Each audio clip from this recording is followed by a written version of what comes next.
अगर आप भी ग्रुप डी के लिए साइंस पढ़ रहे हैं तो ये वाले सवाल को लगा के देखिए, अगर नहीं बनता तो पूरा वीडियो देखिए, मैं आपको सवाल का सोल्यूशन भी बताऊंगा और इसी तरह के सवालों के लिए आपको क्या पढ़ना चाहिए वो भी बताऊंगा। बच्चों सबसे पहले देखिए सवाल लिखा है, किसी वस्तु को उत्तल दर्पण के सामने 21 सेंटीमीटर की दूरी पर रखते हैं, तो बोला जा रहा है कि इसका प्रतिबिंब दर्पण के पीछे 60 सेंटीमीटर बनता है।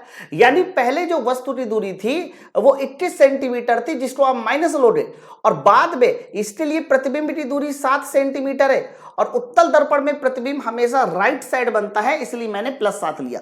बच्चों फिर लिखा, अब कोई वस्तु को स्टार्टर दर्पण के सामने 14 सेंटीमीटर पर रख देता है, यानी दूसरी कंडीशन में वही वस्तु को हमने 14 सेंटीमीटर की दूरी पर रख दिया। वस्तु की दूरी हमेशा नेगेटिव ली जाती है, तो बोला जा रहा है कि अब बताओ प्रतिबिंब की दूरी कितनी होनी चाहिए। बच्चों ध्यान रखना, जब भी कभी हम लोग इस तरह के सवालों को देखते हैं कि 2 बार u दिया जाए और 2 बार v दिया जाए, तो हमेशा उसकी फोकल लंबाई को बराबर करना होता है। आप सबको पता है कि दर्पण के लिए 1/f बराबर 1/v प्लस 1/u होता है।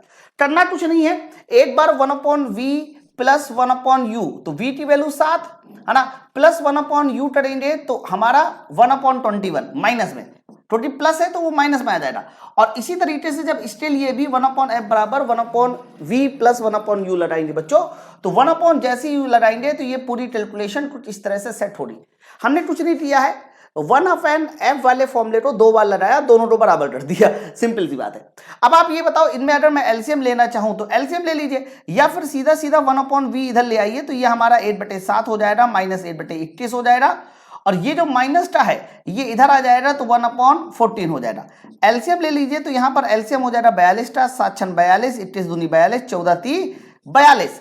अब जरा गौर से देखिए, तो 6 3 9, 9 में से 2 जाएगा 7, और 7 6 42, तो बच्चों यहां पर 1/v बराबर 1/6 आ जाएगा, और जैसे आप v की वैल्यू निकालेंगे तो v की वैल्यू देखिए +6 सेंटीमीटर, ये हमारे सवाल का सही उत्तर होगा।